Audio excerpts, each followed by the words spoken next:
Përshëndetje të dashur miq, përshëndetje të nderuar ndjekës. Ja ku po ritakohemi sërish me mua Tirona Lilin, pikërisht këtu në kanalin Monitor TV, për të komentuar së bashku dhe për të analizuar ngjarjet më të fundit.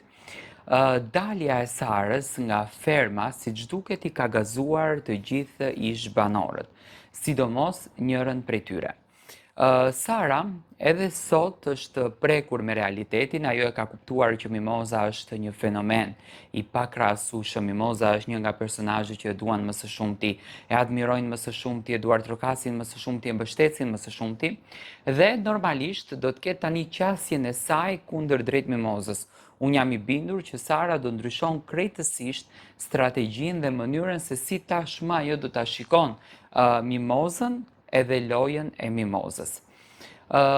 Kostana Morava, një nga personazhet më të komentuar, do me thënë fenomeni dytë pas Mimozës, i ka këto thumbat shumë të lezetshme. Në fakt mua më pëlqen mënyra se si Kostana i komenton gjërat, se si Kostana i thot këto thumbat në mënyrë shumë dinjitoze, unë kështu i them, dhe ka bërë një video që në fakt ka marrë vëmendje të jashtëzakonshme tek të gjithë fansat, duke treguar keqardhjen e saj për Sarën në këtë rast, edhe pse nuk është se ka thënë ndonjë emër që domethënë këtë keqardhjen e thot pikërisht për këtë, por domethënë ka treguar keqardhjen e saj për Sarën dhe gjithashtu i ka uruar forca Mimozës.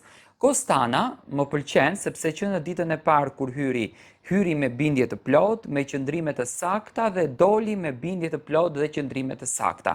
Domethënë nuk ndryshoi bindje, nuk ndryshoi qëndrimin, ashtu siç hyri me të njëjtat mendime që do të qëndronte në krah Mimozës dhe do ta suportonte, do ta mbështeste Mimozën, ashtu edhe doli me të njëjtin qëndrim.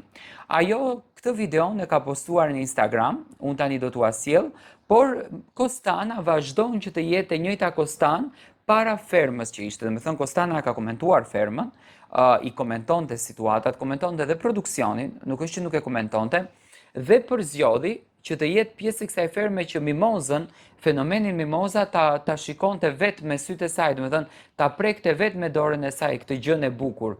Kështu që e shijoi pafund dhe unë tashmë do t'ju sjell videon që besoj që do t'ju argëtoj shumë qëndrimin e Kostanës kundër drejt Sarës që tashmë ka dalë, sepse unë e di që Sara u shokua, Sara e priste që të shkojë në finale, edhe unë e prisja që Sara të jetë në finale me thënë drejtën, sepse kishte një afrimitet shumë të afërt me Arbanën, por ndodh që domethënë në produksioni vendos ato që i do publiku, jo ato që i ka shoqe Arbana. Domethënë Arbana ka qenë korrekte në qëndrimin e saj. Jemi në një spektakël, do fiton më i miri, pa marrë parasysh sa njihemi, kush luan fiton, dhe kështu që këtë rrugë e zgjodhen. Sa janë gëzuar njerëzit sot.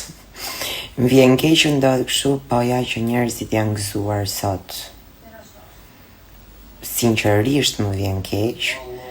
Jo për bërë kot të mirën, por më vjen keq kur bëhet fjalë për një grua, po që në fund ditës ja ka fajin njëri përveç se vetja vet.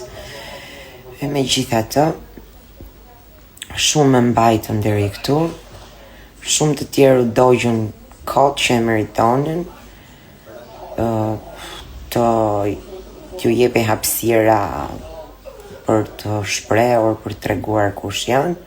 Po në Shqipëri kështu është ky muhabet, keca njerëz me pushtet afër edhe pavarësisht se asnjë s'të do, prap vazhdon edhe rri aty. Megjithatë, jam e gëzuar që parashikimi im doli, Sara Romiri nuk ishte në finale.